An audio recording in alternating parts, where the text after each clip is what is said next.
Hey, good morning. It's Conservative Cat on Cities 92.9, the news and talk of Bloomington Normal. Wow. This VP pick, I'm telling you, he is a radical. I've got 6 things you need to know about the VP pick for Kamala Harris. Kamala Harris picked Tim Walz. We're going to chat a little bit about him. The Minnesota National Guard leaders actually published a letter exposing this guy years ago. And this guy, lied about his rank in the military. He quit when he heard his unit was going to mobilize in Iraq. This is the type of guy we're dealing with. He lies. He says he retired. That's not true.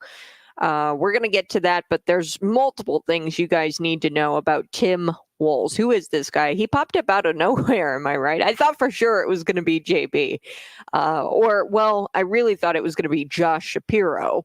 That would have been a great pick for the Democrat Party. It would have been a better pick than Tim Walz, that's for sure.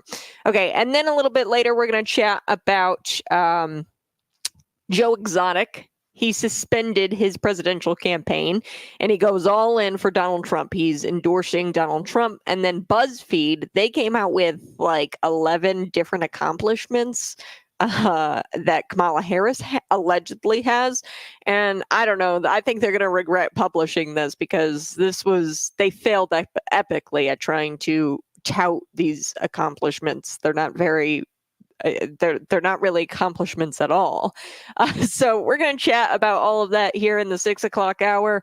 Stick around for the 7 o'clock hour. I've got a special guest, Minnesota Governor Tim Walz. He came out of nowhere, folks, considering he makes Kamala Harris look like way less radical. He makes Kamala Harris look like a moderate. He actually does.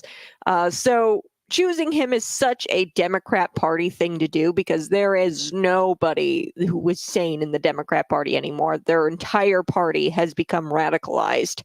And I think the goal here is that they needed to pick a white man because they've got this cynical belief that white men in this country won't vote for Kamala Harris because she's black and female, which is just a wild belief to really have in the first place. So she had to have a white male running mate. And this is, going to give white men in this country permission to make them feel safe to vote for her. Okay, so that's their cynical belief. They needed a white man. I was talking about JB Pritzker because he's got the money, right? He's got all kinds of money, and I thought for sure he was going to be at least a contender. I think he was on the short list, and then I was leaning more towards Josh Shapiro. And here's the reason why those two guys were on my short list and on my bingo card. It's because they were Jewish, okay? She is going to have a problem with the Jewish community. Her base is this pro-Palestine radical with this Hamas, Israel. They are taking by storm college campuses across the nation. And I think she needed a Jewish running mate because she failed to show up at the address when Benjamin Netanyahu, the prime minister, showed up to address Congress. She wasn't even there. And I don't know. I thought that for sure she was going to pick somebody Jewish, but maybe that's exactly why she didn't pick Pennsylvania Governor Josh Shapiro or Governor J.B. Pritzker. But maybe the reason she didn't pick Governor Josh Shapiro as well is because he claims to have some moderate opinions. JB, I don't think he really claims to have moderate opinions. He is pretty radical and he's pretty out about it. Now, I don't know. This guy might be more radical than JB Pritzker. So that would be the only reason why she went for him over JB, other than the fact that he's Jewish. I quite literally, I think JB Pritzker wasn't VP because he's Jewish. And she didn't want to alienate her base or get her base all riled up.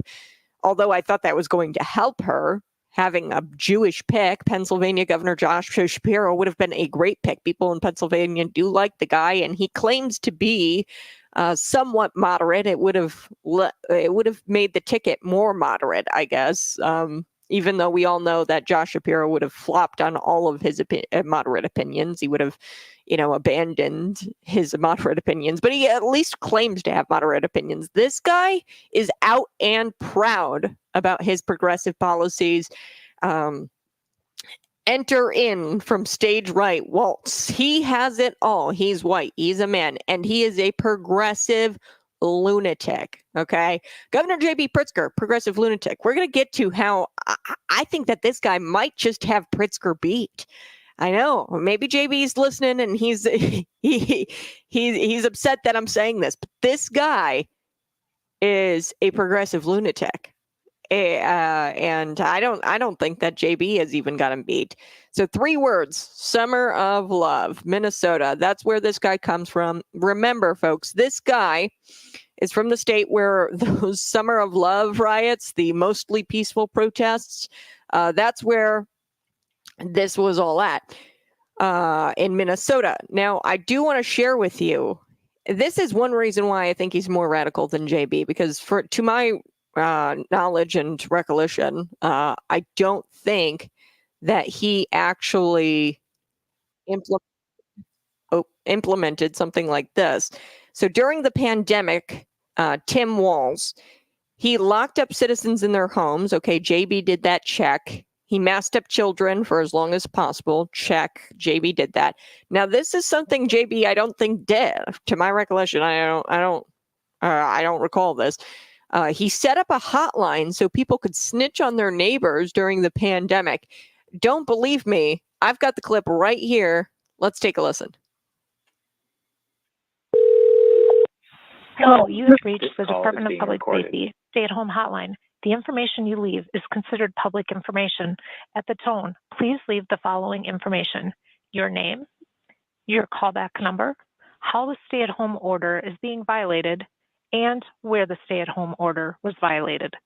Thank you. Record your message at the tone. When you are finished, hang up or press pound for more options. Okay, so we also have this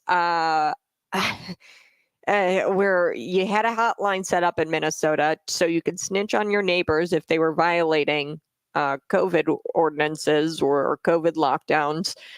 He also changed the state flag. This one isn't as, I guess, important, but it's still interesting. So this guy changed the state flag because it wasn't inclusive enough.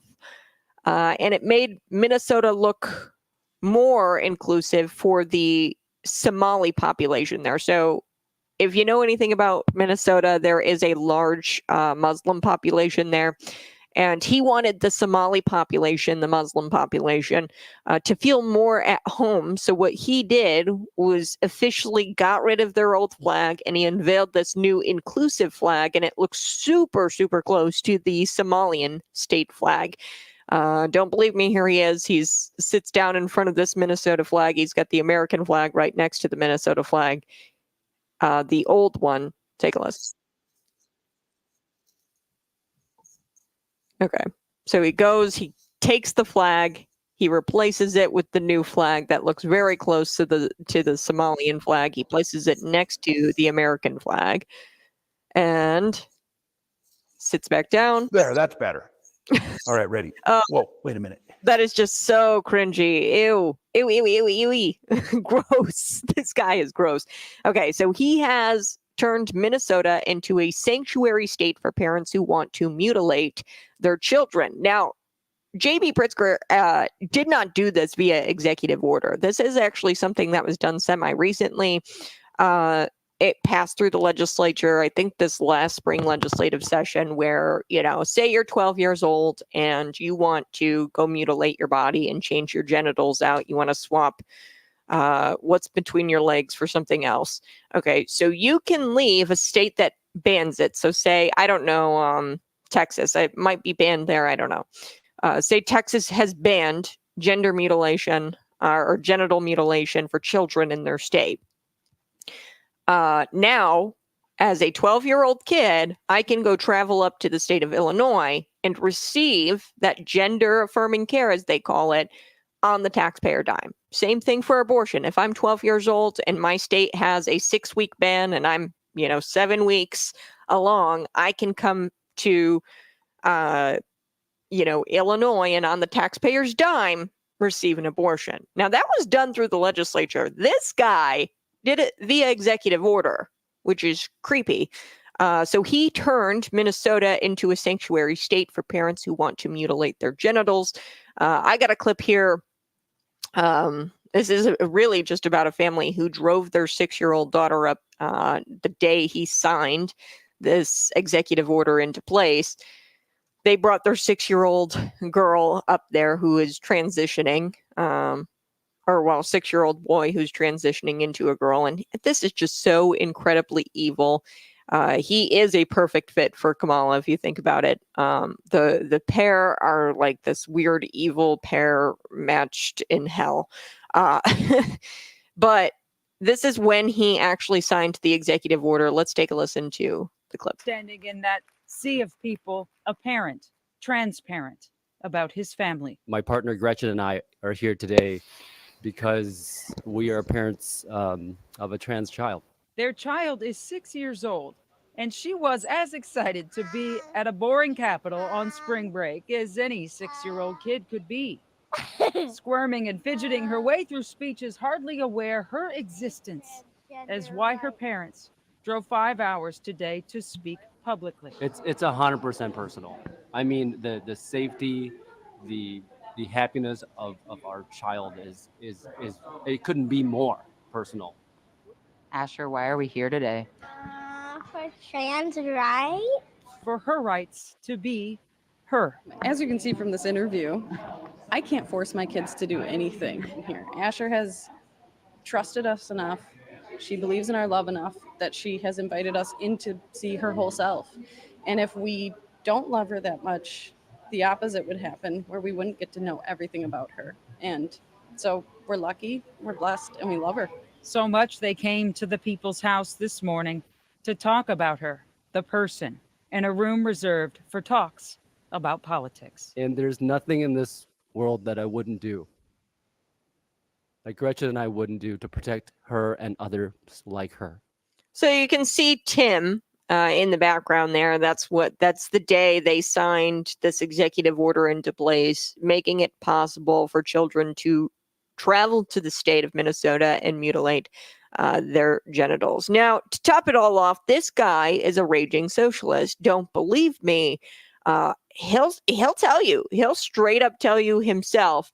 I've got a quote here, and it's hilarious because we've got what's her name? Crystal Abel. She's a county board member. She shared the actual quote on her social media.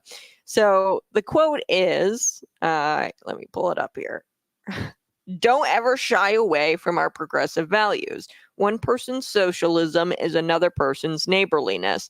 That's Tim Walz, the governor of Minnesota and the VP VP candidate on the Kamala Harris ticket. So Crystal Abel, your county board member in McLean County, shared that out. And, she's probably very pumped about this pick. And that's the type of people you've got down ballot. Okay, so you're going to have Crystal Abel on your ballot, right? And down ballot, these people are socialists. And this guy is very, very radical. I see why the Democrats and the media, I repeat myself when I say that, would think that this guy is a perfect mate for Kamala Harris.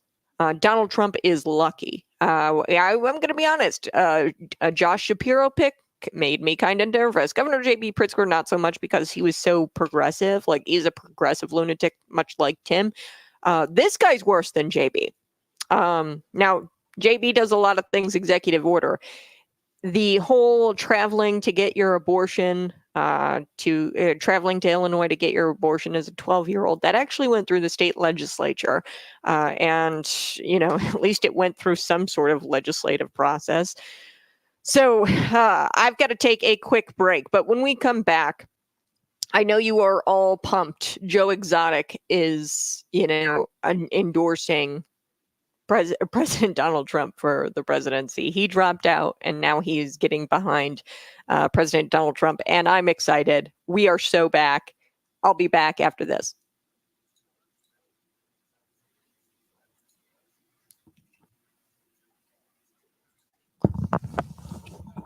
Wowza. Hey, good morning. This is Conservative Cat on Cities 92.9. You can hear me on the radio. You can subscribe to the YouTube channel. One person's terrorist is another person's freedom fighter. I can't remember which politician said that. Yeah, one person's terrorist is another person's freedom fighter. One person's socialist is another person's neighborliness or whatever. The quote was absolutely insane. This guy is a self-proclaimed socialist. He says, don't ever shy away from our progressive values. You couldn't get a more radical pick. And this is what's so scary about it. I've never seen somebody so open, like never in American history, somebody so openly radical on one side get as far as, I mean, this guy is a heartbeat away from becoming the president of the United States. Okay, so if Kamala Harris wins this race, and if that ticket wins, we are one heartbeat away from a complete socialist communist. There was even an interview where Tim Walz, where he sat down and he was talking about China. And he said, I don't think China necessarily should be an adversary. It's in the name. Like, come on, China Communist Party. So at this point, he's willing to turn America into a communist country, a Venezuela, a China, where people jump out of windows to kill themselves because they are forced into labor. That's what happens in China. Okay? The people there are so miserable. They're forced into certain jobs, career paths, that they actually jump from 30-story buildings, skyscrapers, and they actually have suicide nets around these buildings. I think it was Apple that was a big scandal. Look it up. People were jumping and they were creating these suicide nets because the people were so miserable. They were forced into this slave labor to make Apple phones. And people were jumping out of the windows to kill themselves. They were so sick of living in communist China. Okay. Venezuela, what's going on there? The Venezuelan dictator, Maduro. Okay. He fraudulently claimed that he won this presidential election a couple of weeks ago. And I mean, the people live in poverty, although the country itself is sitting on a bunch of oil reserves, and they have he has all kinds of money, Maduro. He's not hurting. The people are hurting. They're living in squalor, poverty. Visit one of these countries, and I mean, you're going to be shocked when you start to see this unfold. We are one heartbeat away from complete misery. This is the most radical pick that they could have had, and I'm shocked that they did it. It's ballsy, it's bold, and it's never happened in American history. So we're going to get to Joe Exotic. I think that this is a fun story. I also want to get to BuzzFeed because BuzzFeed is claiming that Kamala Harris has 11 achievements, and they list out all of this virtue signaling crap that has absolutely done nothing to benefit the American people. Okay, they have these 11 achievements, and they're not really achievements if you really think about it. Not even really think about it. I mean, just a little flavor for you. One of the achievements is that she is one of the first would be the first U.S. president or vice president to visit a Planned Parenthood site. Yes, that is an accomplishment. That's what they lead with. It's no different than saying, like, VP Kamala Harris went to a vet office. You know what I mean? Like, I don't understand how that's an accomplishment. She just went somewhere. Planned Parenthood, and I think more people would actually be happy with her visiting a vet office or, like, I don't know, a grocery store or something, because those places don't kill babies. But the fact that they lead with this is incredibly dumb. This is not an accomplishment. She just went somewhere, and it did nothing for the American people. So how can you call it an accomplishment? Her first major accomplishment, as listed on the BuzzFeed article, it's not an accomplishment. And of course, her second accomplishment actually led to all kinds of inflation and the economic turmoil that this country is experiencing right now. According to BuzzFeed, quote, she broke the record for casting the highest number of tie-breaking votes in the Senate, because the vice president does that. So she's casted a lot of tie-breaking votes, which included signing the Inflation Act, which we know actually tripled inflation, doubled inflation over the last couple of years. Inflation hasn't been reduced in any kind of way. So we're going to walk through those. There's so much to get to this morning. I've got a special guest in the 7 o'clock hour. You guys can stick around for that. But we're also going to get to these mask activists. I think that's really interesting. There's a county in New York, they passed a bill banning face masks in public, and now the mask activists are very upset by that.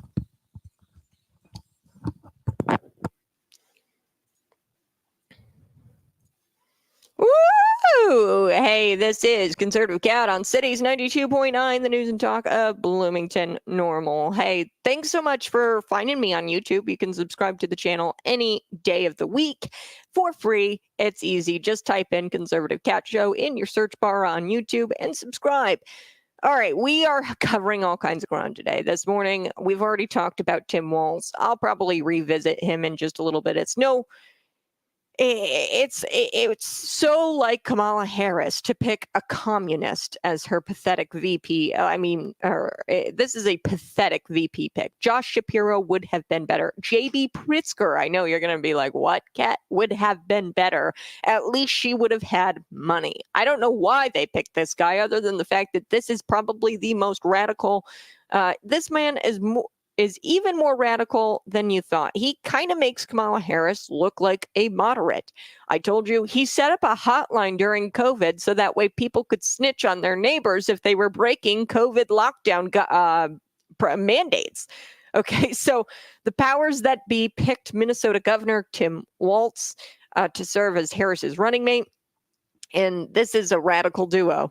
You couldn't have a more radical duo. And what's scary is that he is a heartbeat away. If for some odd reason Harris and Walz, and I don't think that this is going to happen. I believe with all my heart that Donald Trump is going to win, especially now more than ever, considering her VP pick. She didn't even pick anybody from a swing state. Minnesota really isn't a swing state. It's blue state. And I mean, at least she would have gotten Pennsylvania with the Josh Shapiro pick. We were kind of nervous about that. Us as conservatives, we were like, oh, she probably would get Pennsylvania if she picks Josh.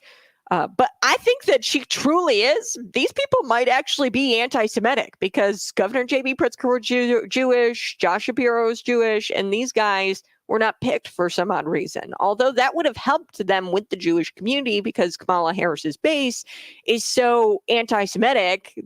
She really needs some help in that area because, people are starting to freak out that she is not going to, she's not going to aid Israel, consider Israel an ally even.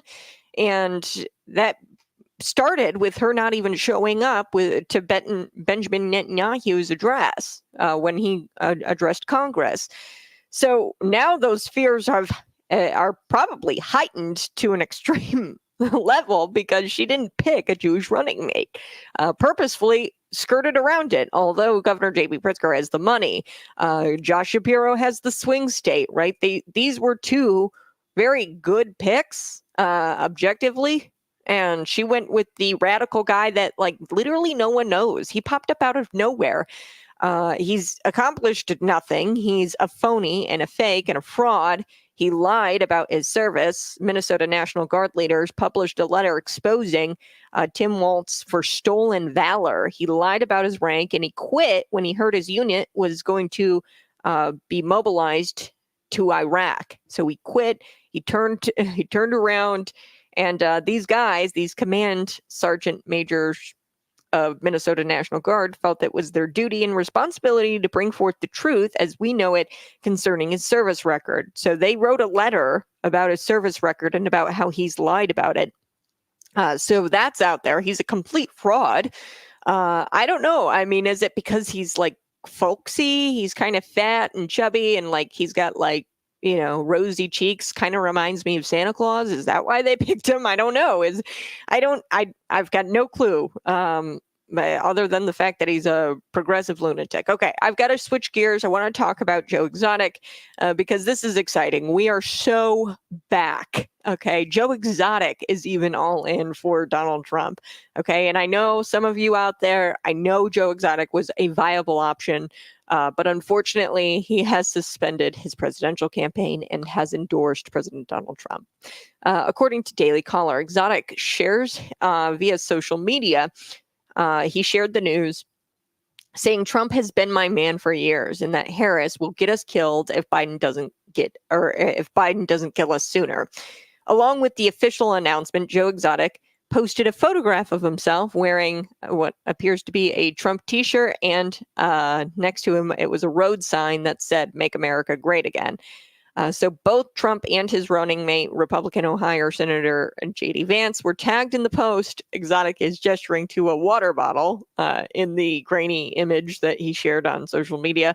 It's unclear what the water bottle represents, but I'm presuming it's extremely important for some odd reason. He's pointing to a water bottle when he announced his endorsement of President Donald Trump and him dropping out of this major this race. So this is the second time in less than a month that a major presidential candidate has dropped out of a race. Joe Biden, we know that he dropped out. Now we've got Joe Exotic dropping out. The Joes, they're dropping out.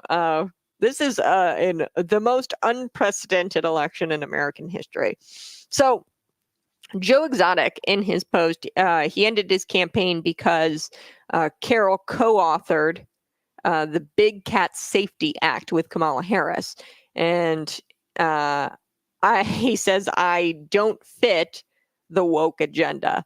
Okay, so this is why he claims to have ended his campaign. He thinks that Donald Trump is going to be able to fight the woke agenda. The Big Cat Safety Act is actually a thing. The Big Cat Public Safety Act was enacted in late 2022, and it was intended to end the private ownership of big cats as pets and prohibit exhibitors from allowing public contact with big cats, including cubs. So the fact that he's not joking and that this Big Cat Public Safety Act is actually real is actually kind of hilarious. And I find it really funny, you know, the part where he says that this Big Cat Safety Act is part of the woke agenda, because it is. Here in the state of Illinois, if you guys don't know, I'm in my studio right now. My cat's over there on the bed and my at-home studio, and he's flicking his ears. He's a Savannah cat. So technically I am not allowed to have, like, so the law in Illinois, they recently passed it out of the state legislature. What it does, it bans you from having Savannah cats. I have a Savannah cat. He's not super huge. He's like a hybrid, or like he's a lower tier of Savannah cat. So he's not like 20 pounds. I'd say he's about 15 or so. But he's not as big as the ones you're thinking of, and his teeth aren't as large. But he's technically an exotic cat. Okay, so I've got one, and you know, under this law, because I already had him, he's grandfathered in, but I can't go out and get another one in Illinois. They've banned that. They banned like kangaroos. You can't have exotic pets in Illinois. They went even further with it, which is just ridiculous, because the reason why they passed this law in Illinois is because somebody got butt hurt because one of the Savannah cats were menacing, and they seemed menacing, and they were growling at somebody, which is like, are you kidding me?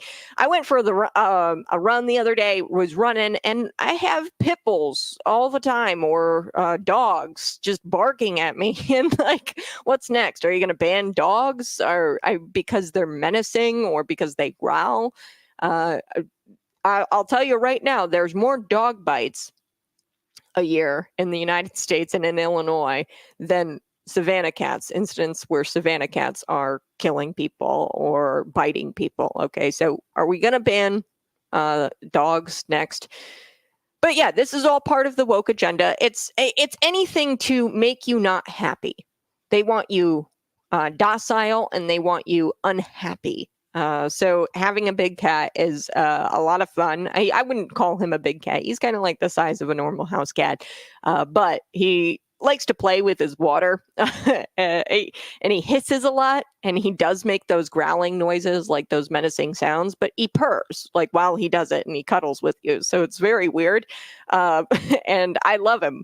But yeah, and anyway, so this is part of the woke agenda to try to get rid of anything that makes you happy in life. That's really what the woke agenda is about. It's anti-family and it's anti-human.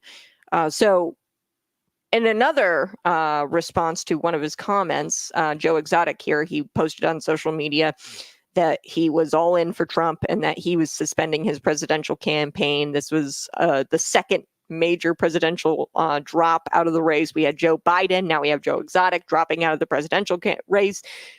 So in one of his comments, Exotic claims a vote for Trump is a vote to free Joe Exotic, and that if you ain't part of the solution, you're a part of the problem. Currently, Exotic is in prison, but he hopes to be released to testify about prison reform in front of Congress. Exotic is intent on leaving prison and testifying before Congress about his experiences inside. Quote, "We live like river rats, man. The mold, the broken down facilities, the electrical problems. We have 300 people in here and maybe 8 toilets. The food is pathetic. The medical care is pathetic. And this place has got more drugs in here than the whole city of Wynwood, Oklahoma." So the man wants to make prison and this country great again. And so far, the Democrats have nothing planned to do just that. I could go on about Illinois' prison system. I won't do it right now, but we'll maybe get to that. But it's also a bit surprising a felon is supporting Republican candidate who is also a felon, right? Especially considering criminals love to vote Democrat. This is why we've got Democrat Representative Ayanna Pressley. She's and U.S. Senator Peter Welch. They unveiled a bill that, if passed, it would grant the right to vote nationwide, or right to vote nationwide to people who had been in prison or are currently in prison. Okay, so it's clear what they're trying to do here. They are trying to make criminals. That's why they passed the Safety Act here in Illinois. They want to say, hey, that Safety Act that we just passed here in the state? Well, you have to make it up to us now, you criminal, you hardened criminal. You have to be a voter for us because we got you out of prison. We made it to where crime isn't illegal anymore, and you better come out and vote for us. It's all about turning criminals into voters and turning law-abiding citizens into criminals. I'm going to be right back. You're listening to Conservative Cat on Cities 92.9. I've actually got a tweet about that. Elon Musk, he shared something out of the UK, which is actually incredible. I'll be right back.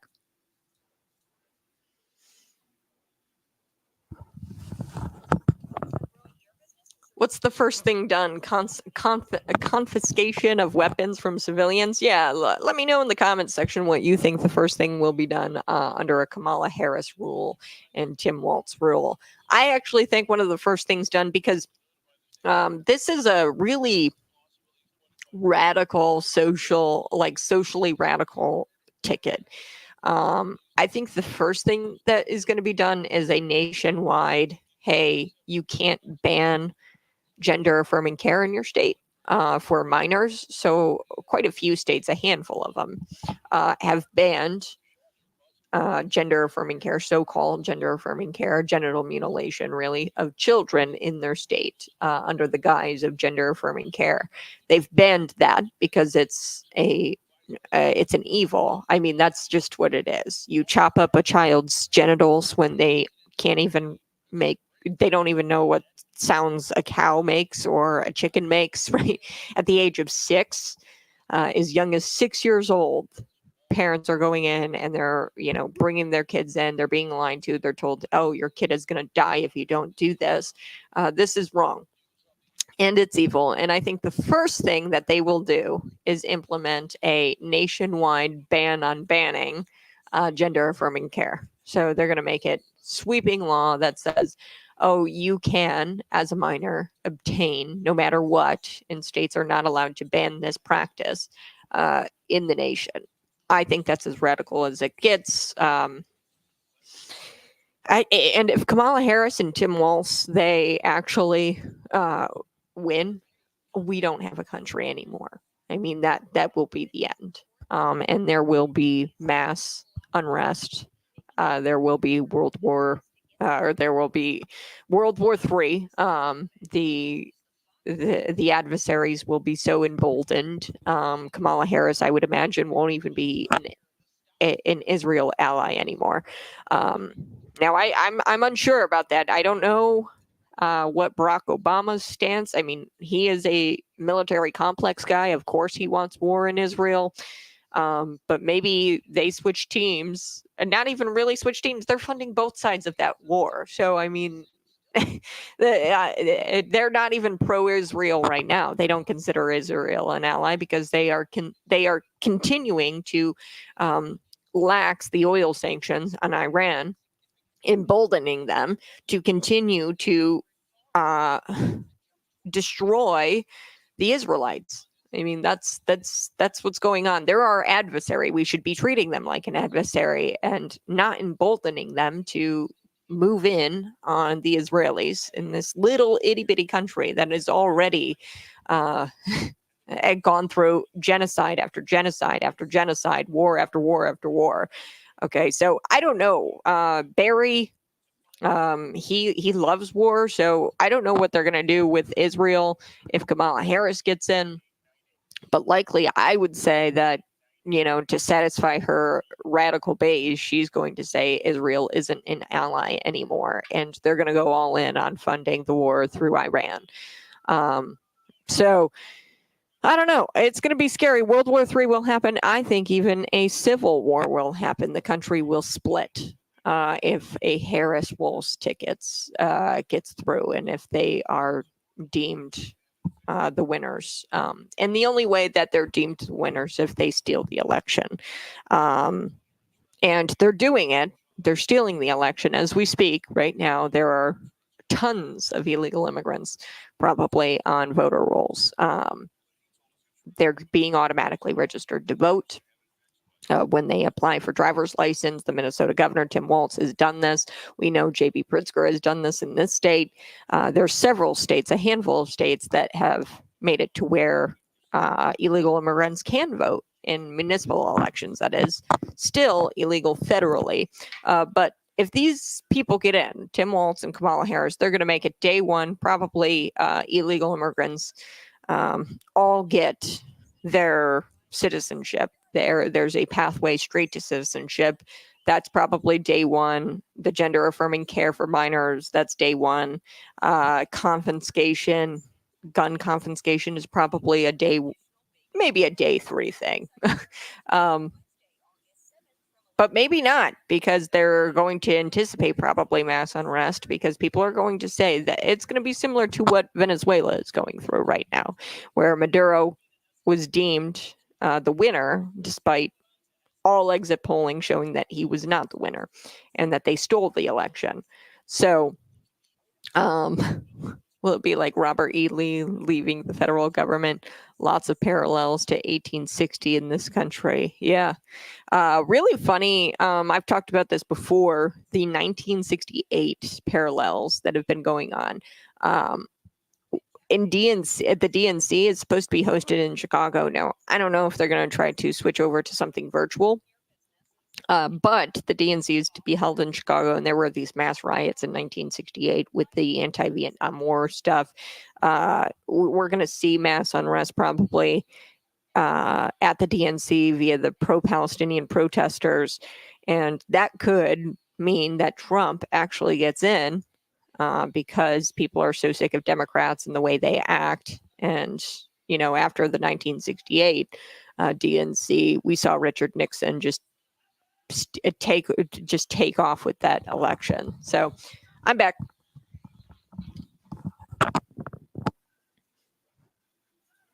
Woohoo! Hey, good morning. This is Conservative Cat on Cities 92.9. We're going to get to Tim Walz again here soon. There's 5 things that I want to talk about. Really, it's, his position on abortion. It's the gender affirming care stuff, COVID. I'm going to get to things that he's done in his time as governor of Minnesota here in just a little bit. But in the comments section, or you can text me, 309-451-9299. I'm curious what you think a Harris Walz ticket would do day one. In the comments section, we've got what's the first thing done? I think it's going to be confiscation of weapons from civilians. I think it's going to be sweeping gender affirming care for minors. They're going to ban it to where states can't ban genital mutilation for children in their state. So I don't know what states, a handful of them. I think Texas has done it, where minors cannot get so-called gender affirming care. Likely, I think that's a day one thing that they do. I mean, we're not going to have a country anymore. We are one heartbeat away. If Kamala Harris gets it, we're one heartbeat away from a radical socialist becoming the president of this country. And if they do get it, I think that you're going to see mass unrest. You're going to see the country quite literally split, a civil war-esque type thing, where we know it's an illegitimate election. We know that it was stolen. I'm sure exit polling, similar to what Venezuela is going through right now, we're going to see exit polling. We're going to see that they stole the election via the illegal immigrants that they're getting registered to vote on a daily basis via automatic voter registration when they go to the DMV and get their license. We're going to see the election stolen. They're trying to get this passed right now. They're hastily changing election law here in the state of Illinois, where you can't slate candidates. They're trying to cheat. And we know that they've already cheated. They had a guy running the race. It was a marathon, right? And he's running the race the last mile. The guy says, "Nope, I'm tired. I'm going to have this guy come in and he's going to finish the last mile of my marathon." Okay, so and the guy is obviously pulling. There's a guy in first and he's pulling ahead, and the guy in second running the marathon the last mile says, "You know what? I'm going to change out. And I'm going to sub this guy in and he's going to run the last mile for me." That's what they're doing. That's cheating. Okay. Changing election law, Illinois, and getting rid of slating candidates in the middle of an election cycle. That's cheating. Okay. So yeah, point is they're cheating already. Okay. So already this is an illegitimate election. Okay. And, you're going to see mass unrest if they get in, if they manage to steal this election. Actually, they manage to get in, people are going to be very upset and the country will split. And this is bad because people don't want Walz. People don't want socialism. We don't want Venezuela. Venezuelans live in poverty despite the country's leaders sitting on this massive oil reserve. They're getting rich. They're pocketing money, and their citizens are living in squalor. That's why they are taking to the streets in Venezuela, and they're trying to unseat Maduro because he's an illegitimate leader, and they know how bad it is under Maduro. They know Maduro is going to wind up destroying the citizenry there. So I've got to take a break, but when we come back, I want to get to BuzzFeed because they attempted to find 11 accomplishments for Kamala Harris. Kamala Harris accomplishments. They failed epically. These are not accomplishments. I'm going to read you the first accomplishment, and then on the other side, we'll get to the second one. But the first one that they list, and I don't know why they even started out with this one. Like, start out with like number 2, number 3. Why start out with this one? So this one, you've noticed the Democrats have nothing to offer when it comes to Kamala Harris's record. She's accomplished nothing of beneficial significance. However, BuzzFeed, they've attempted to draw up this list of 11 major things she's accomplished as VP. And it's way more pathetic than you think. The first accomplishment is, quote, being the first U.S. president or vice president, if she gets in, then president, she's the first vice president to visit a Planned Parenthood site. The fact that they led with this one is so incredibly dumb. It's not even an accomplishment. It's just something she did. Like, oh, Kamala Harris breathed air. Round of applause, everybody. She actually just breathed the air. Okay, isn't it? It's like saying she went to the doctor's office or saying she went to the grocery store, except more people would be happy if she, visited a vet office or a grocery store, considering they don't kill babies there. This is not an accomplishment. Her first major accomplishment that BuzzFeed lists in this 11-fold list, it's not even an accomplishment. And her second accomplishment is even worse. I'll get to it here on the other side. This is Conservative Cat. Hey, good morning. The child gender law will not pass the Supreme Court. So I don't know what they're going to do with the Supreme Court if they get in. Because they're already changing the way the Supreme Court functions. Okay, so they're trying to do multiple things at once. They've got several pots cooking on the stovetop. Okay, so the gender thing will not pass the Supreme Court. When has that ever stopped them in the past, Clifford? Because we've got Joe Biden saying that he was going to forgive all student loan debt, and he did it despite the Supreme Court telling him you can't. Okay, so the Supreme Court at this point,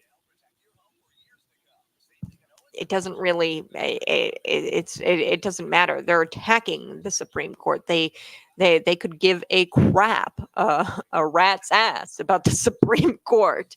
You put too much faith in that institution, man.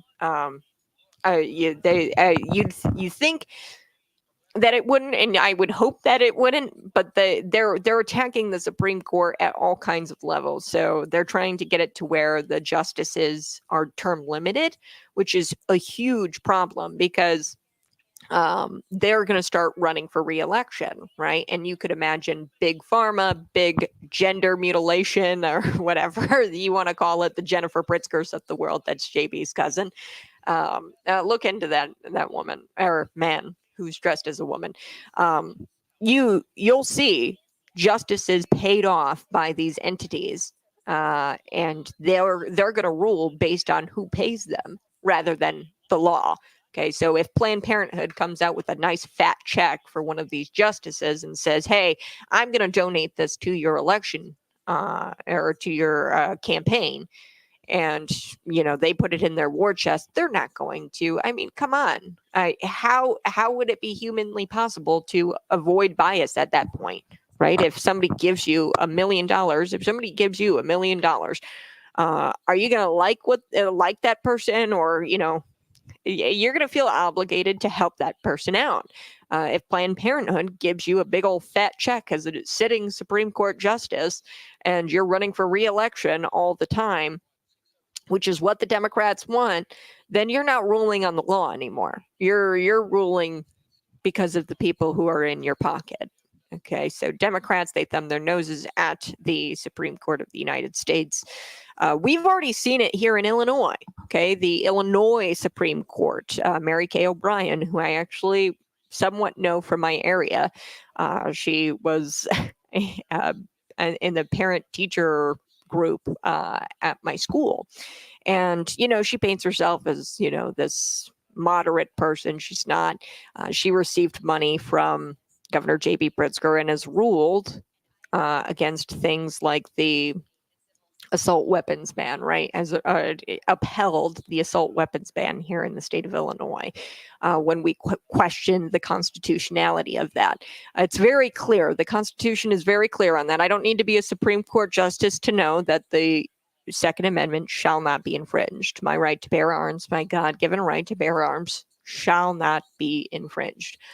The Constitution's pretty clear on that. However, we've got Supreme Court justices Illinois Supreme Court justices in this state who are in the pocket of Governor J.B. Pritzker. Now, he was listed as a defendant in that case. She should have recused herself because she received funds from Governor J.B. Pritzker and from the Democrat Party, right? And she received funding from this guy, and he's listed as a defendant.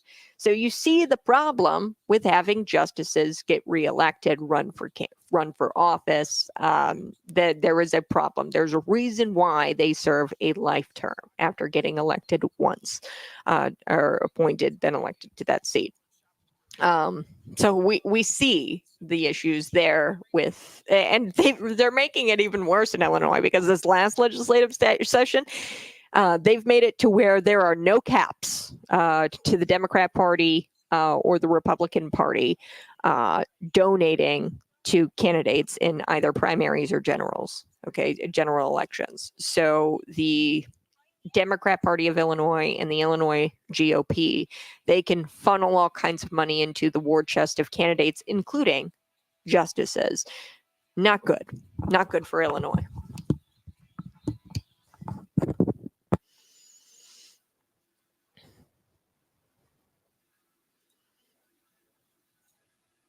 Woohoo! Hey, it's Conservative Cat Cities 92.9. I've only got a couple of minutes, so I want to talk about her second major accomplishment that BuzzFeed claims Kamala Harris has accomplished. Like they're saying this is an accomplishment of hers, which actually this second accomplishment actually created the worst inflation and economic turmoil that this country has ever experienced. Okay, according to BuzzFeed, one of her accomplishments as VP was breaking the record for casting the highest number of so she broke the record for casting the highest number of tie-breaking votes in the Senate. That's the VP's job, right? She's the tiebreaker, but she's casted the most number. I don't know if that's necessarily an accomplishment, but anyway, she has broken more tie-break votes in vice president history. Okay, she's done that, and she did that with the Inflation Reduction Act. She signed that into law. She broke the tie in the Senate with those votes with the Inflation Reduction Act. And as you know, that did nothing to stop inflation.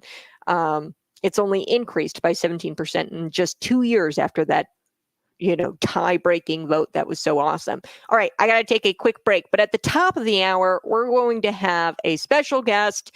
We're also going to get to some more of these BuzzFeed so-called accomplishments of Kamala Harris. And a little bit later, we'll talk about her VP pick, Tim Walz, because this guy is a psycho. He is a progressive lunatic. He's worse than Governor J.B. Pritzker. And I think the only reason she didn't pick Governor J.B. was because he is a Jewish man. I'll be right back.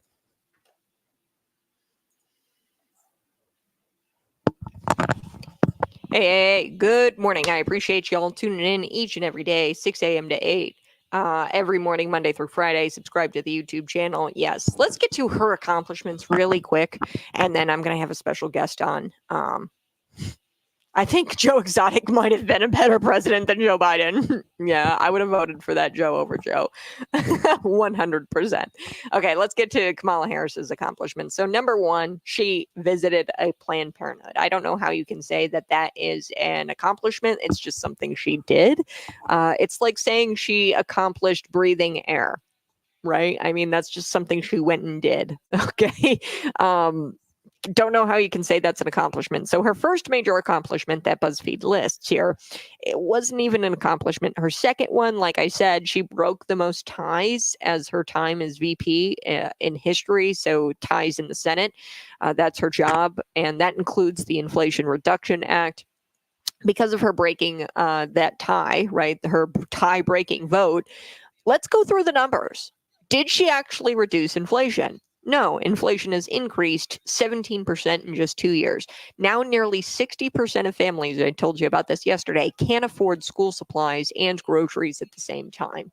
Then you're looking at people, households, we need about $12,000 just to keep up with inflation, $12,000 extra annually on top of our salaries that we're making right now in order to afford life. Okay, make ends meet. It's not even saving. Okay, we need $12,000 per household average to make ends meet. That doesn't even touch the surface. Okay, those numbers are just those statistics. It doesn't even touch the surface of the damage she caused by creating and signing into law, tie-breaking vote, the Inflation Reduction Act. So she also allegedly helped make Juneteenth a federal holiday. Don't know how that helps you and me. Even if she did do that, it's done nothing to benefit the American people. Maybe a few government employees get a federal holiday and the bureaucracy gets a day off. But it's not a concern to anyone. And all she did, right, was watch Joe Biden sweep a pen, like move a pen across the paper. Okay, I don't know what went into making Juneteenth a federal holiday, but I don't even think she really did much to do that in the first place. And then also, I don't know about you, but does Juneteenth really make a difference in your life? Maybe if you're a government employee and you're part of the bureaucracy, you get a day off, but that doesn't help me or you because we work in the private sector and we live in like real world and they live in the land of make-believe. She also oversees the White House Office of Gun Violence Prevention, which is anything but moderate and not a good thing to brag about when she vowed to destroy the God-given rights of Americans. She has talked about a gun confiscation, a mass gun confiscation in prior years.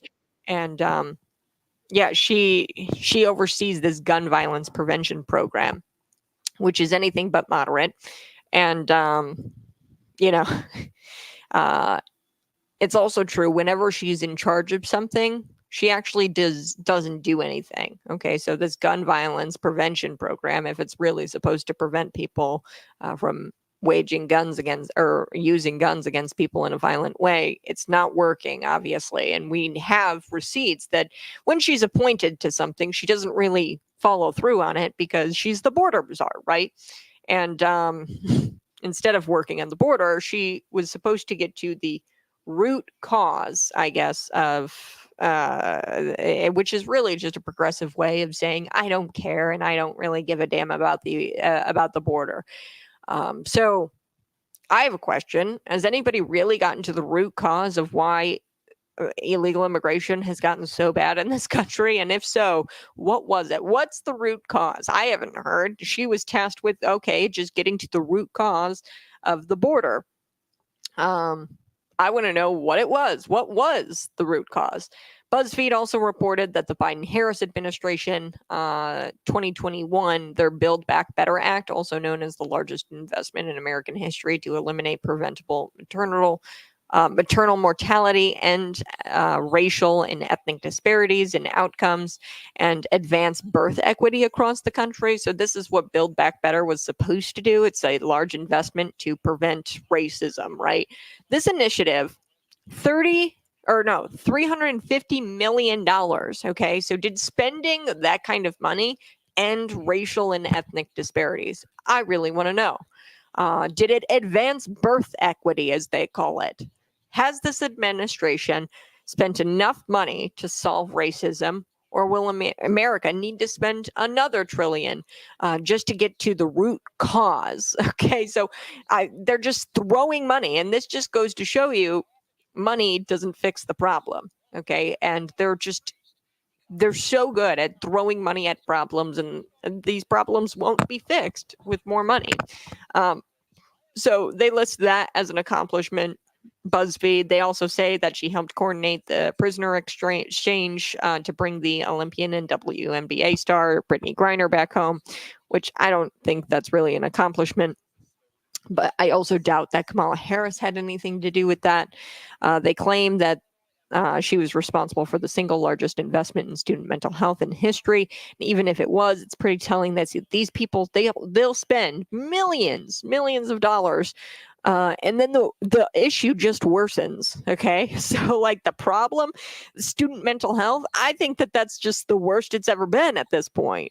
Okay. The article also claims she's an advocate for climate change actions worldwide, which is another non-accomplishment because she didn't even accomplishment. We still have, climate change. change it is always climbing. You can't fix that, even if you throw a ton of money at it. She's also in charge of ensuring equal voting rights, even though that was already in the Constitution. So I don't know how you do that. But we're gonna get to special guest David Paul Blumenshine here in just a second. Go ahead, subscribe to the YouTube channel. We'll be right back.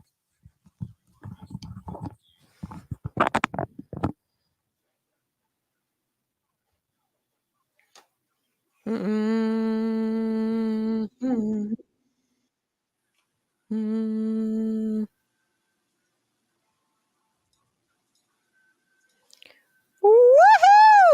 Hey, good morning. It's Conservative Cat on Cities 92.9, the news and talk of Bloomington Normal. And we've got a very special guest. Our special guest, David Paul Blumenshine. He joins me on YouTube, and I'm very excited. Hold on one second, David. Okay, we're good. So I just wanted to...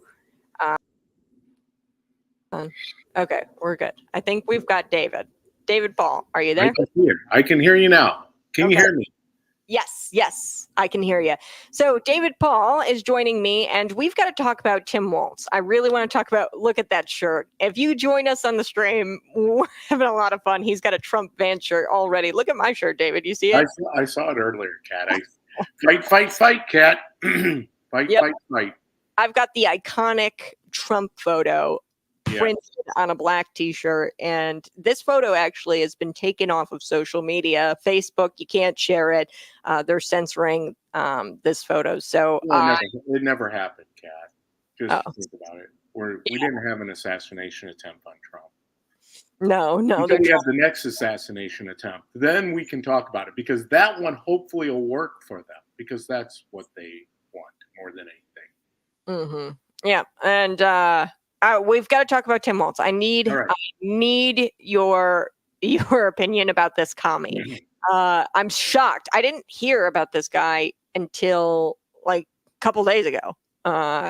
He came out of nowhere. So your thoughts on Tim Walz?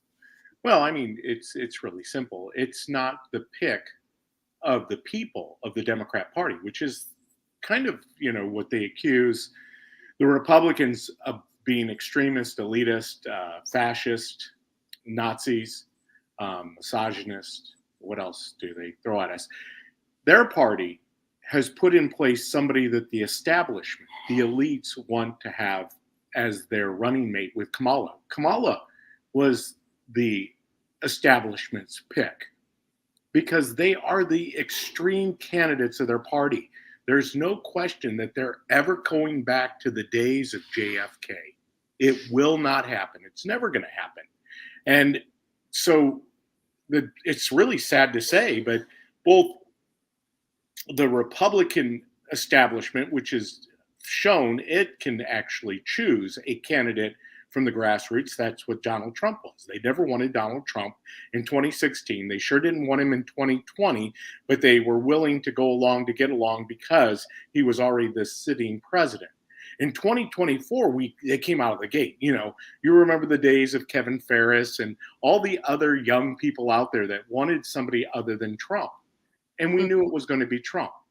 The grassroots had their candidate.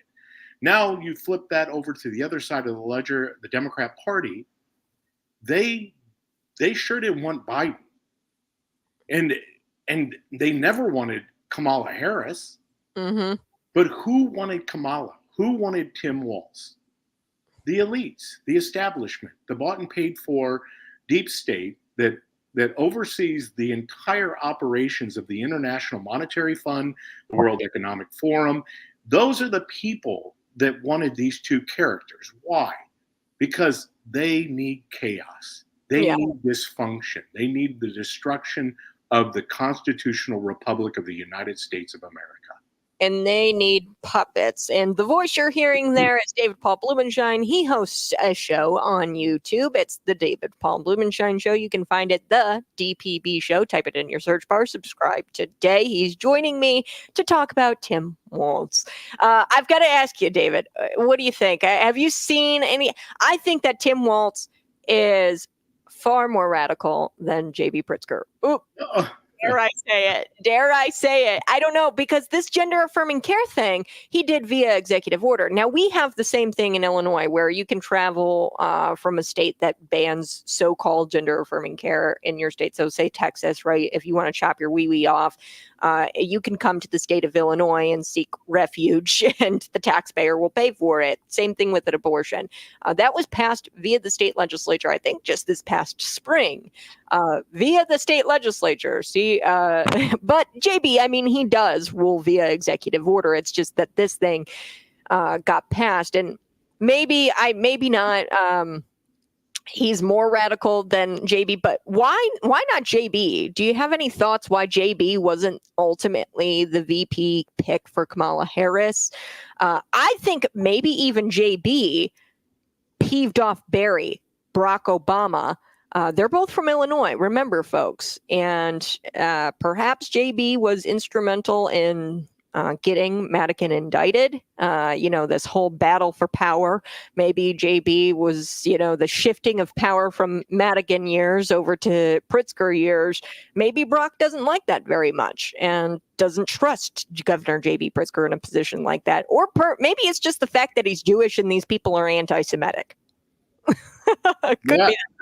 Well, I mean, you bring up a whole host of things that are possible. I do believe that the JB was on a phone with Rod Blagojevich. It's an FBI recording. It's funny how you never hear about those things. And he was vying for the Senate seat that Barack Obama ended up getting.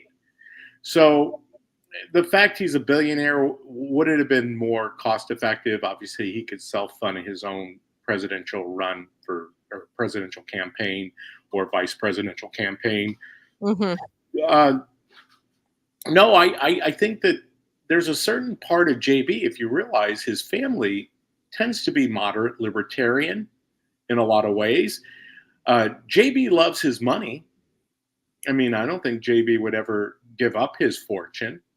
He does give up a lot of money to maintain power, but no, Tim Walz is a puppet, and I went and did a deep dive as much as I could quickly before my show yesterday to find out what his net worth was.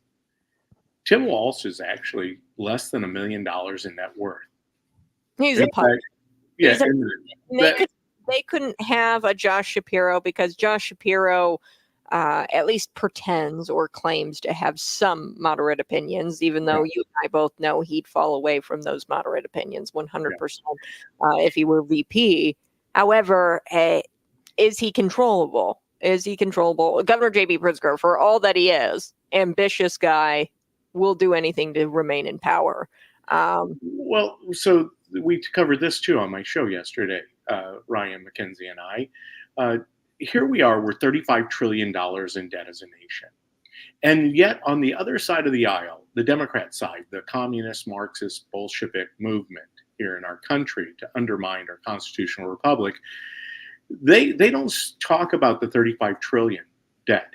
If we were just to overcome the interest on our national debt, think about all of the programs, which they're very advantageous for, right? They want human rights, and they want people's rights, and they want health care, and they want universal income. But yet they have no problem with the debt, which they can't pay for any of the programs that they promote.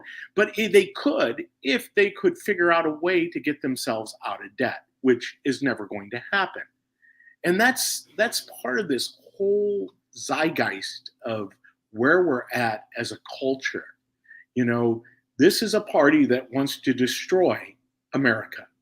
Mm-hmm. We, on the other side, want to make America great again. We know that it can be great. We know we can take care of our people. We know we can provide affordable health care. We know we can provide affordable housing. We know we can provide affordable groceries from the grocery store. Why is it we're talking about Kamala and Tim Walz, and this is what it's a pure distraction because they want to stay away from the issues at hand, which is, as James Carville says, it's the economy, stupid.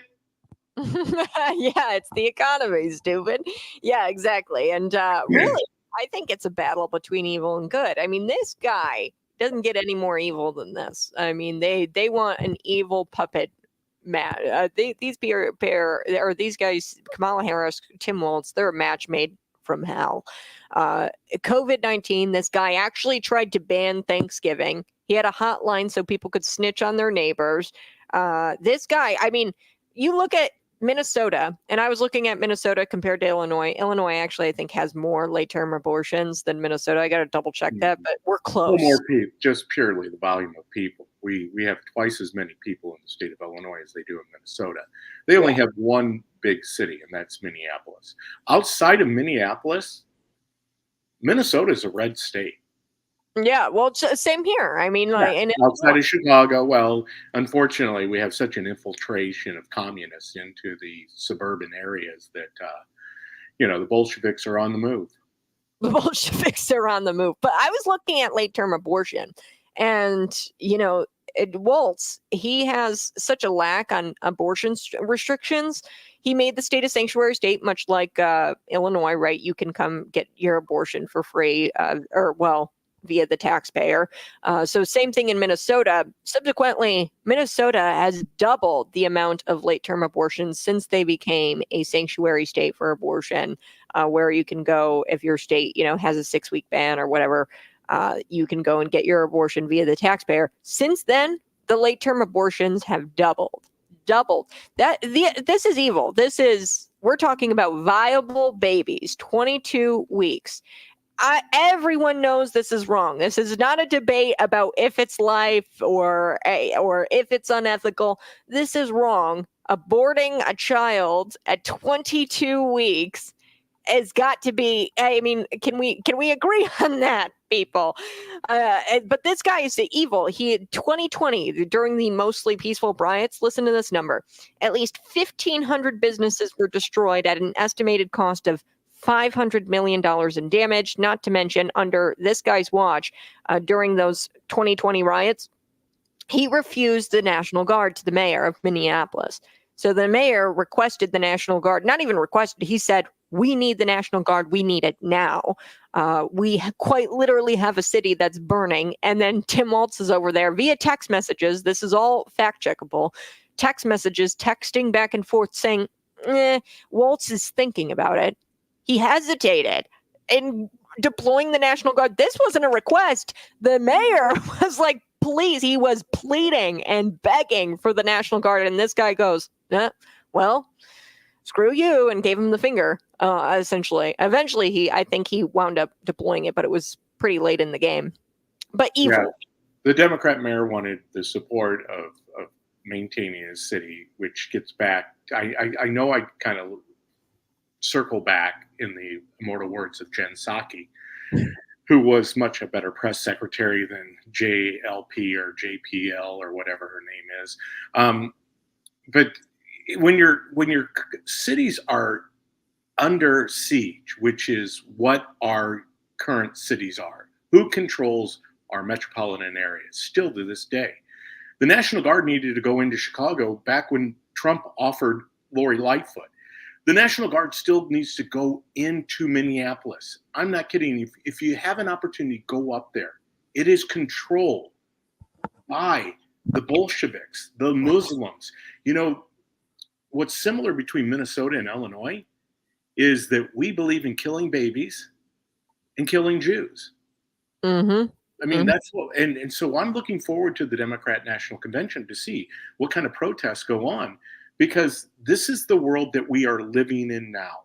This is the reality. And they don't want to stop it. Well, we've got to take a quick break, but you're listening to Conservative Cat on Cities 92.9, the news and talk of Bloomington Normal.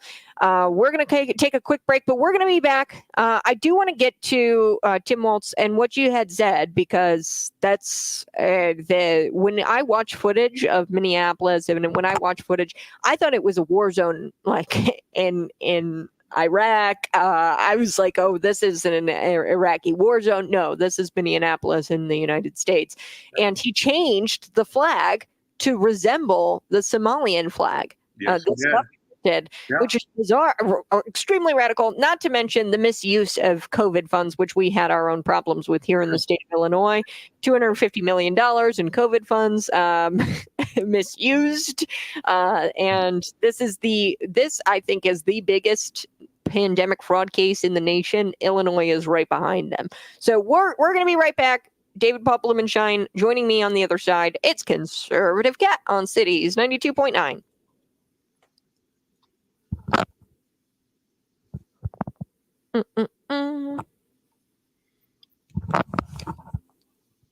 Okay, folks. I want to make sure that this is, and I want to be able to hear David. So I'm going to go like that. We should be good to go. I'm just going to monitor the station here and then connect when I am ready to go. Okay, sorry about that. A little bit of technical business. David, love your shirt. Trump Vance. I've got mine. Look at that. Look at that. I love it. I got it up at the RNC convention. One of the best times I've ever had. I'm actually live here with you, Kat, from the sunny free state of Florida, and just watching and listening to the governor's response to the weather crisis that was here over the weekend. You know what, Ron DeSantis is by far would be what I would consider one of the leading candidates for president in 2028, hands down. He has such a command. Now, granted, you now have J.D. Vance as vice president, and you still have plenty of other, Tim Scott, Vivek Ramaswamy. I'm actually hopeful because most of those guys are going to be on a cabinet. And with Trump, that's where we need to turn our focus to. We need to stop getting so captivated by the dysfunction of the Democrat Party, because it's out of control, because we know what their end game is. When people talk about why is it, well, you were just asking that question. Why are these people here? Did Kamala and Biden and whomever has control of this let over 100 terrorists into our country, just recently? That's what they need. They need those people to create the dysfunction and chaos. Mm-hmm. Well, and the goal is to get it to where criminals and illegal immigrants are voting, and not only that, but they're the guys running the show, and law-abiding citizens, which is a great. I mean, I saw this tweet and I my jaw dropped. I'm going to pull it up real quick. It's of this, side by side, and Elon Musk, he tweets it out and he goes, "What's going on in the UK?" And this is a photo, and I'll share this with our listeners here. It's a photo of some individuals where they are, where their crimes are posted above their heads. So it's a mugshot. So hold on, let me pull this up. We're going to come back for our radio listeners in just a second. But I mean, this is telling. If this is going on in the UK, it's just a matter of time before it comes to the United States, where we've got criminals who are, out free, and then you've got law-abiding citizens who are locked up. So I'm going to share this with our folks here. This is on the fly, so bear with me, folks. Okay, here we go. Let's go like this. Okay. Yeah. Here we go. This is the photo. So we've got This fellow here, 15 weeks in jail. He posted a racist comment on Facebook. I don't know what the comment was, but 15 weeks in jail. Then you've got sold anti-immigration stickers. He has 24 months in prison. And then this guy over here, he repeatedly raped a 12-year-old girl, and he has 180 hours community service and no prison time.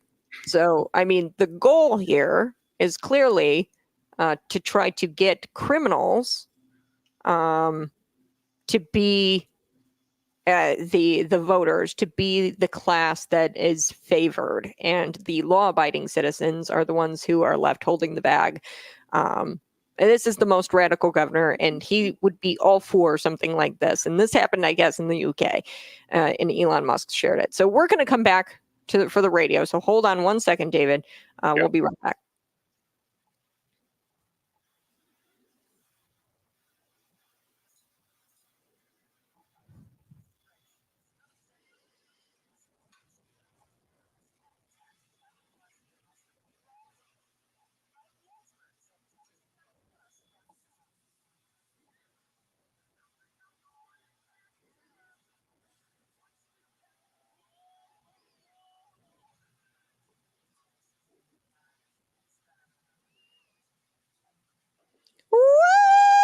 Woo! Hey, good morning. It is Conservative Cat on Cities 92.9, the news and talk of Bloomington Normal. And with me, David Paul Blumenshine.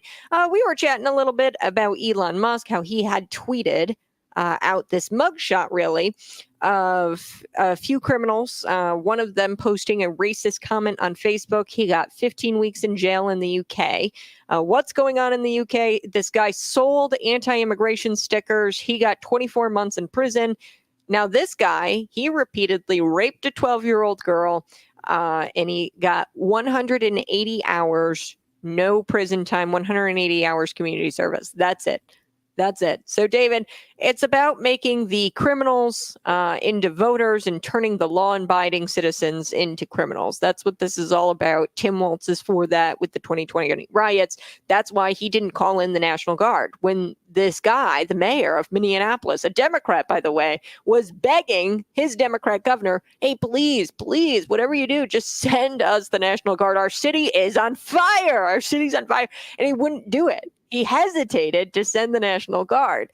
So it's all about turning criminals into voters and law-abiding citizens into criminals. Well, and more so than that, Kat, I believe it's not only turning illegal immigrants into voters, but it's also turning illegal immigrants into a makeshift security force, movement of a militarized force. You know, call it conspiracy all you want. But when you are weaponizing criminals and elevating criminals, whether it's terrorists, whether it's, foreign adversaries who are entering this country illegally, we've got big problems. I mean, the UK is 3 years ahead of us because they started this whole progressive movement towards this welcoming all these people. Because once again, it's not about making a productive and successful society or country. Mm-hmm. It's like Trump said, yes, I believe that America is great. It should be exceptional because I'm the president. You as a leader of the UK or of any other country throughout the world should want your country to be great too. But you can't make countries great when you openly allow people, when you don't have, obviously, secure borders, and you allow anybody into your country to do whatever they please, and then you don't hold them accountable for their actions, that's not a civil society. No, it's not. And, I think you're spot on. This Minnesota governor. And folks, the voice you're hearing here with me is a very special guest, David Paul Blumenshine. He's got The DPP Show. Just type it in your search bar at The DPP Show on YouTube. Subscribe to his channel. We were talking about how this guy in Minnesota, the governor, Somali population, I don't even think he's really running things as if he is an American. I think that he is quite literally running things as as a communist socialist. He's talked about China and how he doesn't think that we should have an adversarial relationship with China, rather we should be friends, allies even with China, which is just amazing to me because in China, as you know, David, there people are jumping out of skyscrapers to try to avoid slave labor. Yeah. That's quite literally what goes on. They've built suicide nets around their skyscrapers where these people are practicing, or where they're dealing with slave labor. They'll try to jump out the windows to kill themselves because life is so miserable in China. They actually would be more willing to jump out of a skyscraper than to continue living under slavery. The CCP, it's China Communist Party. It's in the name, communism. And this guy, I want to share this video real quick, David. Let's take a listen to this. Now, I'll narrate the video as it unfolds, but this is him changing out the Minnesota flag and unveiling a new, more inclusive flag. Whoa, wait a minute. So he changes out the flag. He takes out the old one, replaces it with the new Somalian-looking flag. It looks very close to that, and he even said it's because he wants the flag to be more inclusive. There, that's better. All right, ready. Whoa. He changes it out. He straight up changes it out. That's wild. And then Crystal Abel, I want your reaction to this because she's a county board member, right, David? She shares out on her social media the quote where Tim Walz says, quote, "Don't ever shy away from our progressive values. One person's socialism is another person's neighborliness." That was Tim Walz, the governor of Minnesota, and you've got Crystal Abel sharing that out with her followers, and she's a sitting McLean County board member. Your thoughts, David? Well, Kat, it's good to be back on the radio with you, and how important it is in Central Illinois. We did miss you for that 6 months. It is critical in the Central Illinois marketplace to have conservative content being handled every day, because you're not going to hear anything about this. I mean, the point about Crystal Abel and her ilk, like Corey Byrne, or whatever his name is, who's also on the county board, these guys are straight up, they believe in a different way of life. They don't believe that America's great. They don't believe in American exceptionalism. So Crystal, how she has pandered her way into the county board through her very broken ideas. I mean, Crystal Abel is part of the Democratic Socialist of America, DSA, with her buddy Sonny Garcia. I mean, come on, it's like the Chinese Communist Party. It's in the name. She is an advocate for the Democratic Socialist of America. Excuse me. Yep. Well, and it's like, I remember people say, "Oh, you're just so far right. These people are not like that. They don't want these people." I'm sure, Crystal Abel, Elk, this guy Tim Walz. I 100% believe that if they saw an American flag flying out somebody's window, they'd think it's like racist, or flying off of somebody's garage, they think it's racist. And when you have a country like that, where you have people who take offense to the American flag, I am willing to bet, if I went around Bloomington Normal or Central Illinois and knocked on the doors of people who had American flags hanging off their garages, right, and asked them their political affiliation, 100% I would get people who say, "I'm conservative, I'm Republican." And you won't be able to find a Democrat flying the American flag outside. And when you have a division like that, there is no middle ground. There is no middle ground. Well, you can't have a party like, or a country when there's that much of a divide. We don't believe in the same things at all. Well, and you bring up a good point. Here's the difference, Kat. I am flawed. I'm a sinner. I understand that I have a bias. I believe in the American dream. I believe in the precepts of the Bible. I believe, my faith drives me. So yes, I understand that I'm not a perfect person, I'm a person that continues to advance, as the Constitution says, to become a more perfect union. That's what we're striving for. I'm striving to become a better person. I'm willing to admit my flaws. Find people on the left, like a Corey or Crystal, who are willing to admit their faults, their biases. Tell us, I understand. Yes, I'm a Christian. I'm biased towards the Christian faith and the Christian values and beliefs. I do want a society that's Judeo-Christian. Why? Because I believe that it's proven that a two-parent household of a man and a woman, as a father and a wife with children, is a better society. I know that you take a lot of arrows for that, but it's been proven. Why has it been proven? Because it's been going on for thousands of years. Yeah. Yep. Hundreds of years. We have evidence. And these people, evidence do you need? They're willing to hide and deceive and not tell you about their biases, and just be honest. Say you hate America. I mean, they do. They chant death to America. So I guess they're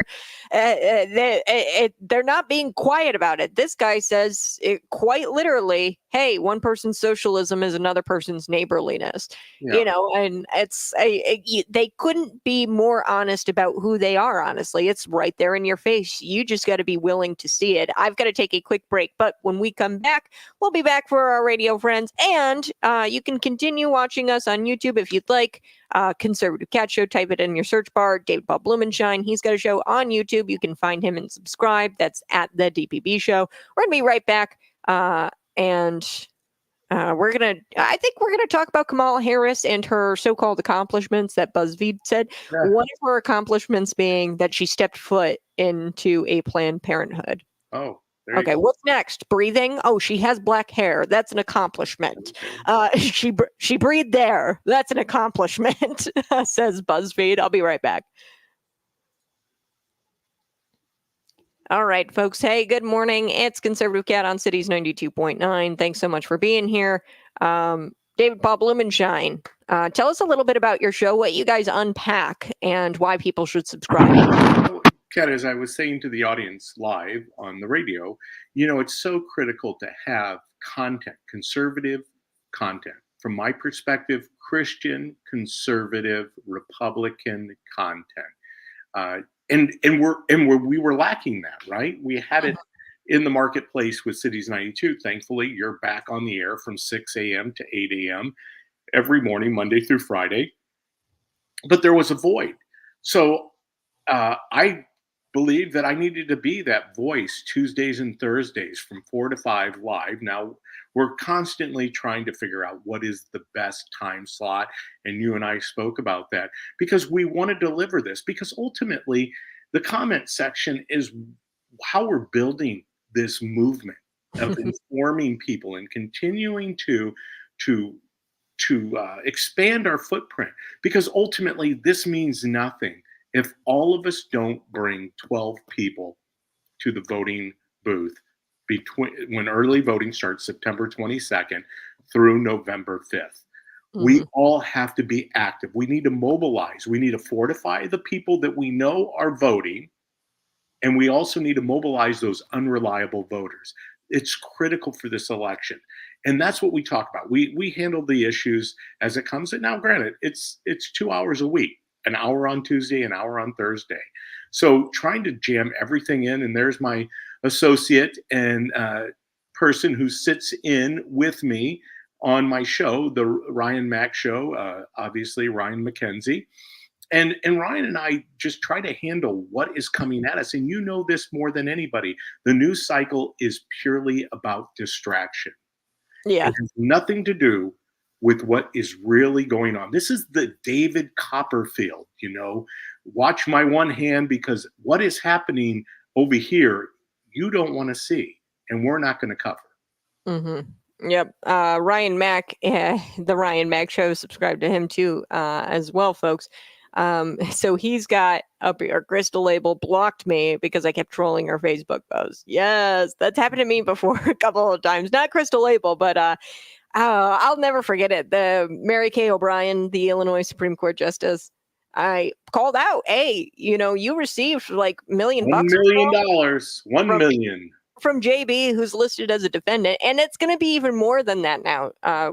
Via the Democrat Party, because they just passed something in the Illinois legislature that gives just unfettered money as an Illinois Democrat Party, uncapped. Where these politicians and justices, it applies to justices as well, they can get money from the Illinois Democrat Party, and millions upon millions of dollars. So who are they going to be beholden to? We the people, or the people who are paying them the most? Cue the Soviet national anthem. Cue the Soviet national anthem. You don't have that queued up, do you, Kat? No. Hey, Kat, guess what? Ryan, I have to tell you, when we came back from J6, the bus trip with Cities 92.9, Stop the Steal, which, funny, that was looked upon as being, what do you mean the election was stolen? Well, I think we understand now what we meant by the election was stolen. I think we all realize that the guy with 81 million votes that is currently occupying the White House did not receive 81 million. Right. We're going to be right back for our radio friends, folks. Stick around. It's Conservative Cat. Subscribe today.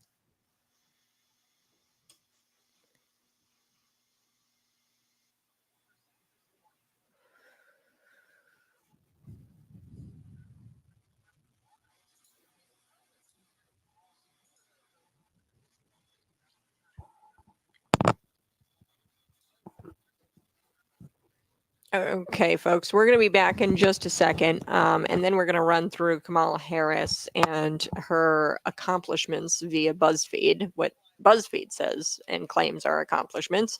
The number one, I just can't get over this, the Planned Parenthood site, her visiting a Planned Parenthood site, quote, the accomplishment is she's the first U.S. president or vice president to visit Planned Parenthood. Okay, not really an accomplishment. Also, she, broke the record for casting the highest number of tie-breaking Senate votes of any vice president in history, which includes the Inflation Reduction Act. We know that act was crap. The inflation increased by 17% in just the last 2 years after that tie-breaking vote of hers. So now we've got 60% of families who can't afford school supplies this year. And on top of that, households need about $12,000 extra every year to their annual income just to make ends meet. That's where we're at now. And she helped make Juneteenth a federal holiday. So there's another one. Joining me to unpack it all, David Paul Blumenshine. That's next.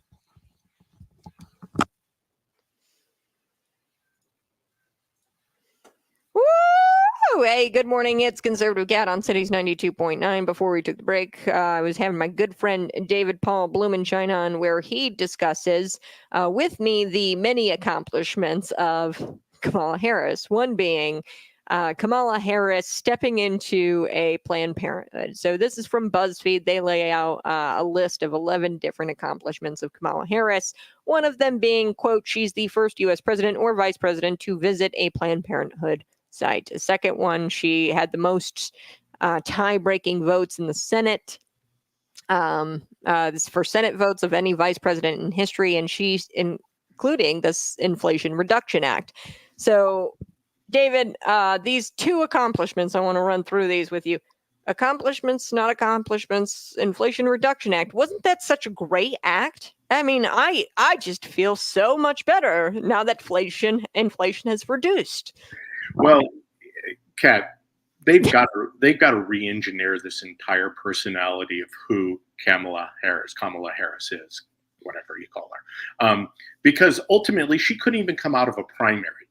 So if you can't even get the people to support you from the electorate, then how are you going to be able to manufacture a presidential campaign? Fascinating as it was, as soon as they changed batters, because they had to, because the Democratic establishment didn't want Joe Biden any longer.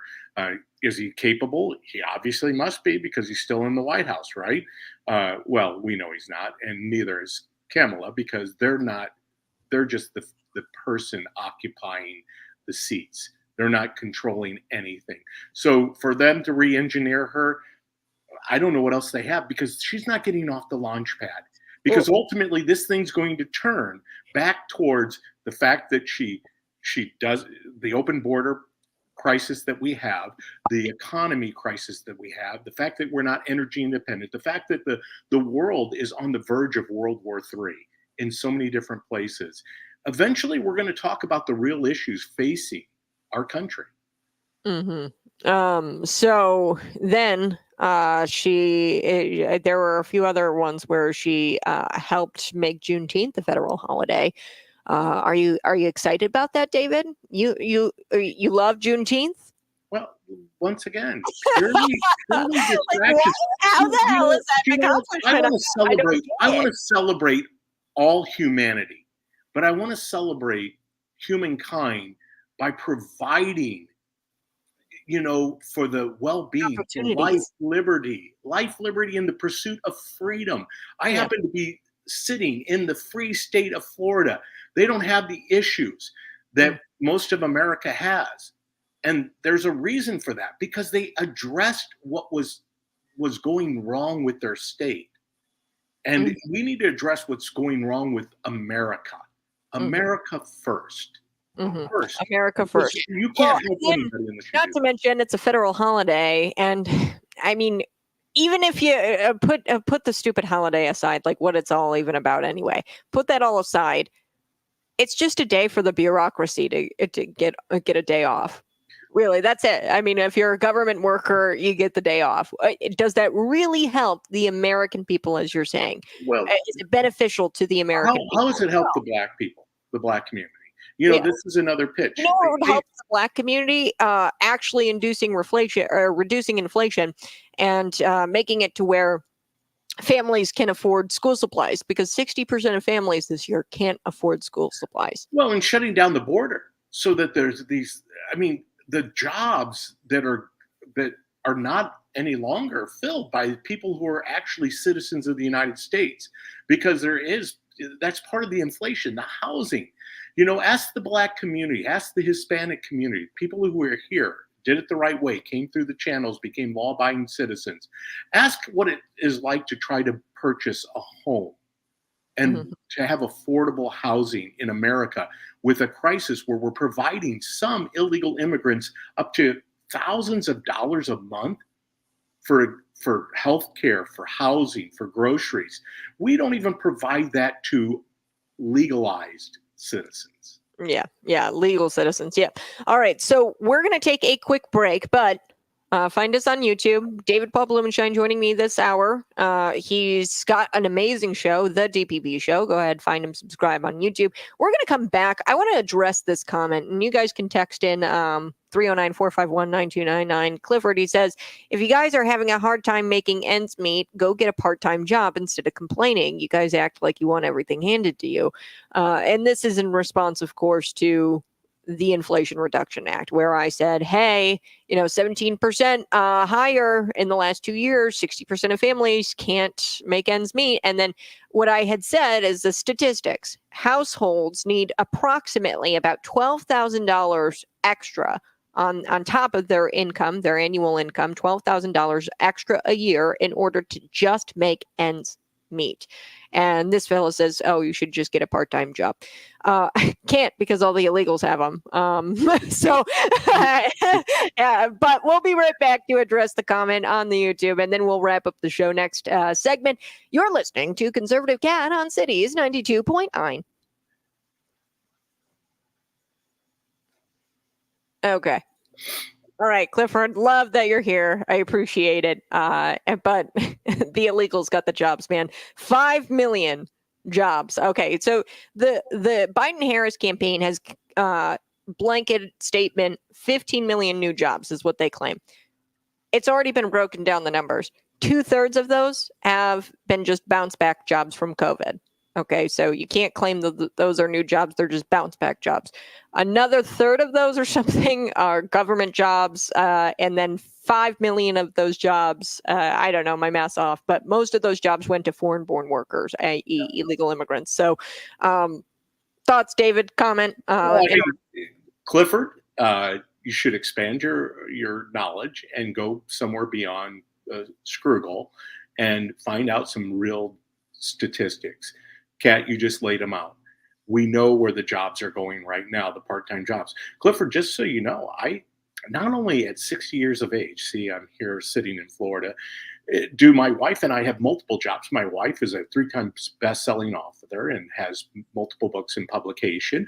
I happen to be a part-time worker at a wedding venue where I break down and set up for weddings, and I also flip an Airbnb. I do critical inventory driving, so I drive anywhere from 3 to 4 hours away from the Bloomington normal area to deliver packages. Let's see, I have had a broker's license for 30 years, brokering real estate. I do that. I do volunteer work too, Clifford. You know, believe me, because I care about people beyond the womb, Clifford, just for you. Well, most most Americans do have this part-time job. We're talking about $12,000 just to make ends meet. So this is your money. I mean, I don't know what reality people live in when they say, "Oh, life was life is great under a Biden-Harris administration, but it sucked under Trump." Like how? What? I mean, I went through it the other day. I was a waitress. I was working a lot. I mean, I was working a lot of hours. I don't work as much, as many hours now, but I wasn't making as much as I do now.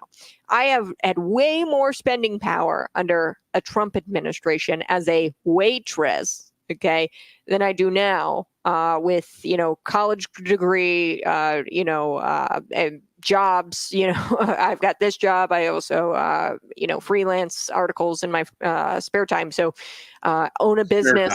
Spare time. In my spare time. Because I also have to do laundry and do dishes and maintain and a family. Like I don't know what.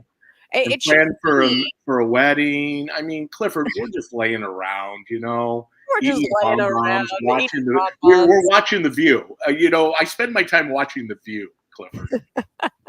I don't know. The part-time jobs, they're not even there because they're given to foreign-born workers. They're not given to Americans. They're given to illegal immigrants. What have immigrants. those jobs become, Clifford? That's what I want to know. Tell me what those jobs have become.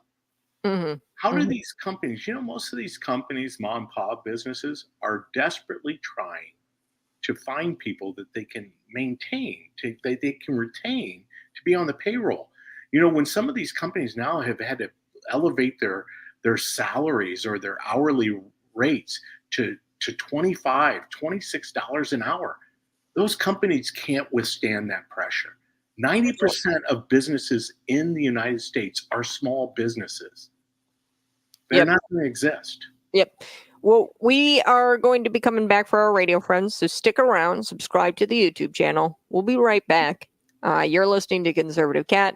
Go ahead and subscribe today. Clifford, I appreciate you commenting. I'm glad you're here.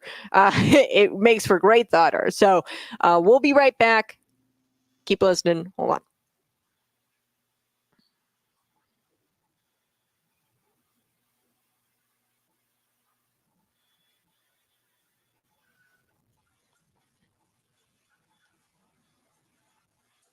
Woo! Hey, it's Conservative Cat on Cities 92.9, the news and talk of Bloomington Normal. This hour, I've had a very special guest on, and wanted to have him on because he's got an incredible show, The DPP Show. You guys can go ahead and find him on YouTube. Subscribe today.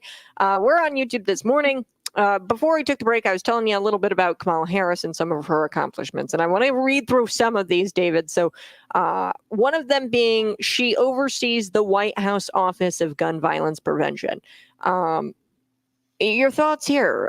Is gun violence been prevented in any kind of way? I think it's the same thing where she was appointed to the border as the border czar, and she was appointed as border czar, but it's just gotten worse. Gun violence has gotten worse. So, so I'm just accomplishment. Is it an accomplishment? Well, I'm pretty certain, Kamala, there are two different types of gun violence out in the world.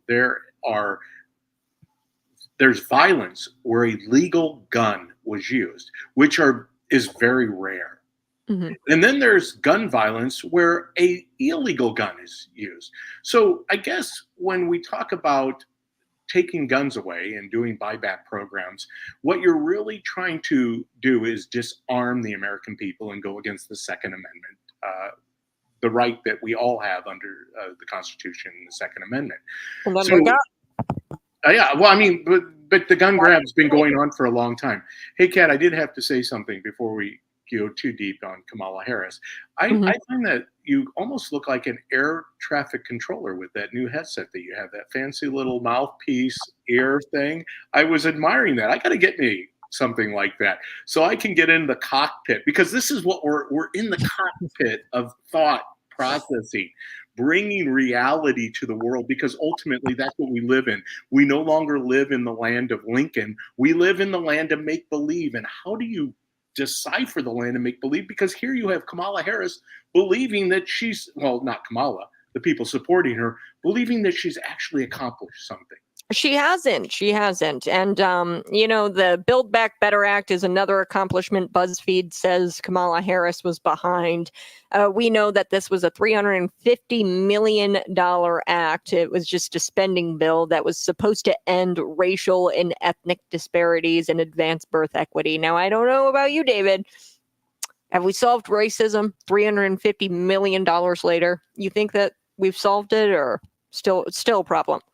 Was that really 350 million, or was it 3.5 billion? Yeah, so just that racial ethnic. So there were other things that the bill did, but just that racial ethnic. That little piece was 350 million just to try to cure the latest social ailment that faces us. Yeah, you know what you want to heal. You want to the like billions of dollars. I don't have the exact figure. In the immortal words of Morgan Freeman, do you want to solve racism, Kamala? Stop talking about it. Yeah, you guys seem to bring, you and George Stephanopoulos. I saw the interview with Byron Donalds. You guys are obsessed by identity politics, by racism. Stop calling people racist. Yeah. Then that solves racism. David, we got to go, but I want you to plug your show. Where do we find you? Where are your coordinates? Oh, well, Kat, I'm on YouTube. I'm on Rumble. I'm on Twitter/X. And I'm on Facebook at the DPB Show, live Tuesdays and Thursdays, 4 to 5. Okay. Well, thank you so much, David, for popping on this morning. You guys have a blessed rich year today. Real quick, I'm going to run through these other accomplishments of Kamala Harris. One was helping coordinate the prisoner exchange, right, to bring the Olympian and WNBA star Brittany Griner back. I don't know if that's an accomplishment so much. I really wish she wouldn't have done that. I wish we would have chosen somebody else to bring back, possibly the journalist, right, that's been there. She also advocates for climate change worldwide, yada, yada, yada. You guys have a blessed day. She's accomplished nothing. She's a DEI hire and a DEI pick. And her VP pick is a commie and a pathetic progressive lunatic. And I hope we broke that down for you on today's show. Again, it's Conservative Cat. Find me on YouTube and subscribe today. Bye-bye and be blessed.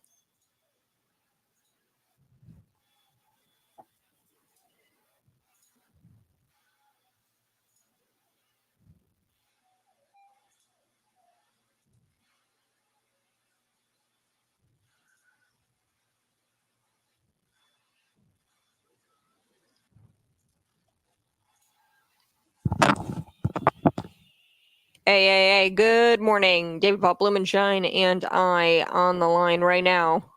Figured we'd come back and talk a little bit about the rest of her accomplishments. I wanted to get to these in detail with David. David, you got some time to stick around? I sure do, Kat. I was hoping that it should only take us about 5 minutes to run through these, but I think it's really important that we run through BuzzFeed's crap, so that way you guys know that it's a total crock of crap, and it's not, these aren't legit accomplishments. So another one, like I said, Brittany Griner, bringing her back. And we went through the Build Back Better, the $350 million piece of the Build Back Better Act, or Build Back Stronger, Build Back Better Act. I don't know. It's Build Back broke because we spent $350 million to address racism. And I don't know about you, David, but racism still exists, right?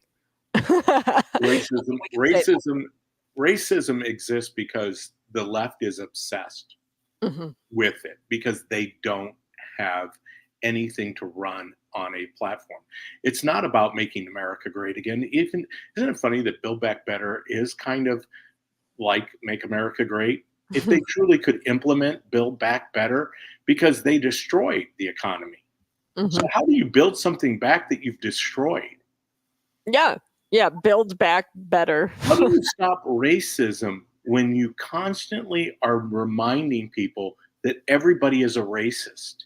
Yeah, and calling people misogynist, and calling people homophobic, transphobic, whatever the flavor of the day is. You know, when you've got Governor J.B. Pritzker out there calling, presidential candidates misogynist, homophobe, like, you are just sowing division. So JB, okay, credit where credit's due. So JB, if we're going to play the identity politics game, you've got a lieutenant governor that's black. You've got a attorney general who's black. You have a mayor of the largest city in your state who's black, and every position held under him throughout the city of Chicago is occupied by a black person. Well, let's contrast that. President Trump has plenty of black people. He's got his black people too. Yeah, we got your Tim Scott, you got your Byron Dodgers, you got Wesley Hunt, you got your Vivek Ramaswamy. Oh, I'm sorry, he's not black, he's Indian. But then again, what does that mean? Especially when you're Kamala, you can be both Indian and black. Yeah, both.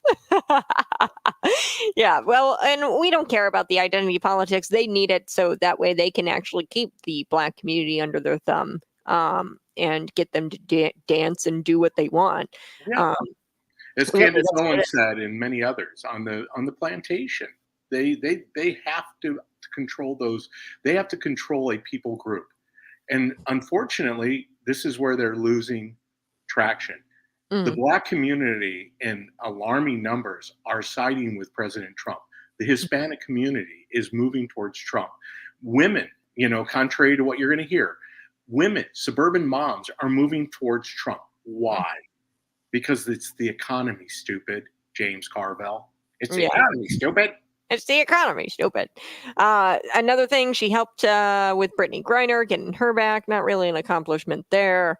I want to get to this. The single largest investment, so they claim, BuzzFeed, they claim that Kamala Harris was responsible for the single largest investment in student mental health in history. And even if she was, I think it's pretty telling that these people spend millions of dollars to just worsen an issue. I don't know about you, David, but everybody I talk to, mental health is probably one of the biggest problems facing the nation, and it's not getting any better. So. Unfortunately, somewhere along the line, we decided that we needed to have children be adults at a very young age. And whether we understand, first and foremost, with my limited background in psychology, because I have an undergrad degree in psychology, I understand human development. I understand the development of the brain. I understand the development of adolescence. There is no way a person between the ages of 0 and 18 have the mental capacity to process adult issues. Hence the reason that we go all the way to 18 and sometimes beyond, because everybody's development is different. And bottom line is this: we are putting so much undue pressure on young people. And we have the effects. We have more mental illness. We have more teen suicide. We have more issues than we've ever had under the craziness of this progressive movement. Another one, the BuzzFeed article claims she advocates for climate change actions worldwide. This is just another non-accomplishment that she didn't even really accomplishment, because I don't know about you, David. You're in Florida. We still get hurricanes. The climate still changes. Did she really do anything to stop climate change? Well, I could just see, Kamala, you are in the boat. The disciples are there. They're worried. The storm is a brewing. And Kamala raises her hands and calms the seas. I missed that video. Where is it? That's in a different. That's the alternate version of the Bible. Of course, they don't believe in the Bible and everything that it holds, but it's just a different way of rewriting the Bible. Kamala, the climate changer, she changes the climate. She calms the storms. Calms the storms, Kamala Harris. She can change the patterns of the wind and directions of the wind. Okay. Yep. Additionally, in the BuzzFeed article, apparently Kamala Harris, quote, led the charge on ensuring equal voting rights, even though that's already in the Constitution, but I digress. Like, how do you make something more equal? Like, we already have equal voting rights. Like, you can't say that. It's like saying, I accomplished. I made bread today, and I did it from a recipe. It's like somebody before me already figured out how to make bread and make the recipe, and I can't take credit for making the first loaf of bread, even though I've already made. You know what I mean? Like, there's already equal voting rights. How could you say you made more equal voting rights? We have to unburden the past in order to make bread in the future. We have to be unburdened. Unleavened. I'm sorry. Did I say unburdened? I meant unleavened. The unleavened of the past is the bread of the future. I just can't believe this one. She's crazy. So the BuzzFeed, they also said that she helped negotiate the release of 3 Americans wrongfully detained in Russia. This is a lie. And evidence that they used in this BuzzFeed article to back this up was that they say, and they claim that she, quote, was able to sit face to face with the Chancellor Scholz and talk through the elements of this release earlier this year. However, it's unclear what tossing of word salad went on. I don't know how she negotiated this, but this is definitely one of those accomplishments that she didn't actually accomplish. Likely, if anything, she tossed word salad with this chancellor, but that didn't lead to their release, right? There was probably some negotiations that were happening, and the puppeteers worked out those negotiations behind the scenes. So just because she spout out some word salad with the chancellor on a different day doesn't mean that that's what led to these Americans being released from Russia. Well, I didn't even realize that BuzzFeed was still around. I thought it died with what was the young man wearing the mega hat during the Right to Life march that ended up with millions of dollars. I know his name, I think. It's just at the tip of my tongue. But BuzzFeed was all over that kid. And I hadn't heard anything about BuzzFeed until you just brought it up. So I thought they actually legitimately died, kind of like the Washington Post and Annie, Get Your Gun, when she came to Bloomington Normal trying to go after you and I and many others, but mostly you and I. She wanted to discredit us as a news outlet, which I don't think you and I ever professed that we're actually journalists. You more so than me, because you actually do freelance writing. Me, yeah.